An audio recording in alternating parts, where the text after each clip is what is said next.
واحده جات لي بتسالني، بتقول لي انا جوزي كل شويه بيقول لي الراجل يحب 2 و3 لكن الستات تحب راجل واحد بس، فايه صدق هذه المعلومه؟ احب اقول لك كلام محدش هيقوله ليك او يقوله ليك او يقول لك عليه غيري انا. ليه؟ لان انا من منهج مختلف، انا من منهج غربي شويه، انا بدرس الامور بدون تدخل العرق والدين فيها. فكره ان الراجل ممكن يحب اكتر من واحده دي حقيقه، والست برضو ممكن تحب اكتر من واحد. ليه؟ لاني معنى الحب يا جماعه مختلف. لو دورتوا على معنى الحب في التكست بوكس او في الكتب المرجعيه مش هتلاقوا فيه اي ديفينيشن او تعريف للحب. مفيش حاجه اسمها الحب هو احساس مش عارف ايه والحب الحقيقي بيعيش يا حبيبي، مفيش الكلام ده. الحب هو ارتباط كيميائي ما بيني وما بينك. ازاي؟ الهرمونات والنواقل العصبيه المسؤوله عن سعادتي ومسؤوله عن احساسي بالنشوه انت بتزودها لي، ده كده الحب. تمام؟ فايا يكن الشخص اللي يسبب ذلك فهو انا بتعلق بيه بشكل من الاشكال وبنوع من الانواع.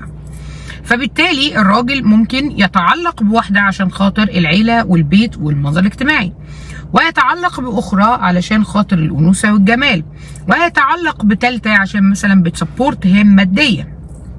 فعادي كل ده حب. الست كذلك، الست ممكن انها تتعلق بجوزها عشان المظهر الاجتماعي والامان وابو العيال، ويكون مثلا ما بيديهاش كلمتين حلوين فتروح تتعلق براجل تاني عشان خاطر الكلمتين الحلوين والنحنحه اللي هو بيديها لها. فكل مادام حصل اتصال كيميائي بيني وبينك وبقيت انا متعلقه بيك بسبب ما يبقى انا بحبك. ده تعريف الحب. تيجي واحده تقول لي ايه بقى، وده سؤال مهم جدا، بس انا لما بحب واحد ما بشوفش غيره، او هو يجي يقول لي بس انا لما بحب واحده ما بشوفش غيرها.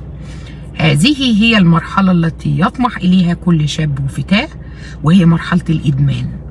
اني انا ابقى بحب الشخص اللي قدامي لدرجه انه بيتحكم في مودي، بيتحكم في حياتي، وده ادمان صحي او تعلق صحي. ما دام الطرف التاني مش بيضرني بل بيحبني وبيغذيني يبقى التعلق هنا تعلق صحي مش تعلق مرضي.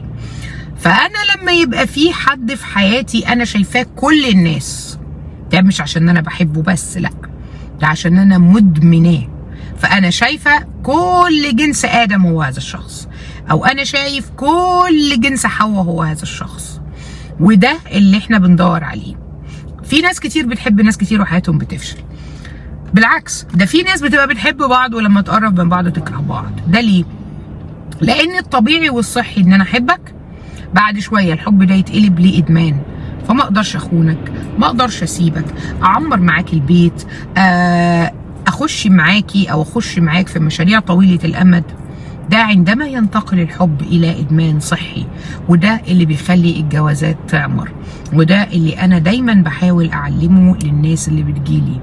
احنا مش هدفنا الحب كحب. طب انا احب اتوبيس وانت تحب اتوبيس عادي، لكن انا هدفي ان الحب ده يوصل للادمان عشان اقدر اقاوم فتن الحياه بسهوله، بدل ما انا بقاوم يا عيني ومش راضي. لا، ده انا الست دي تبقى بالنسبه لي ميه وهوا، بحيث ان انا نفسي من غير ما اتعب ما بلاقيش مقاومه ان انا اقاوم فتن الحياه الدنيا. والست كده كمان.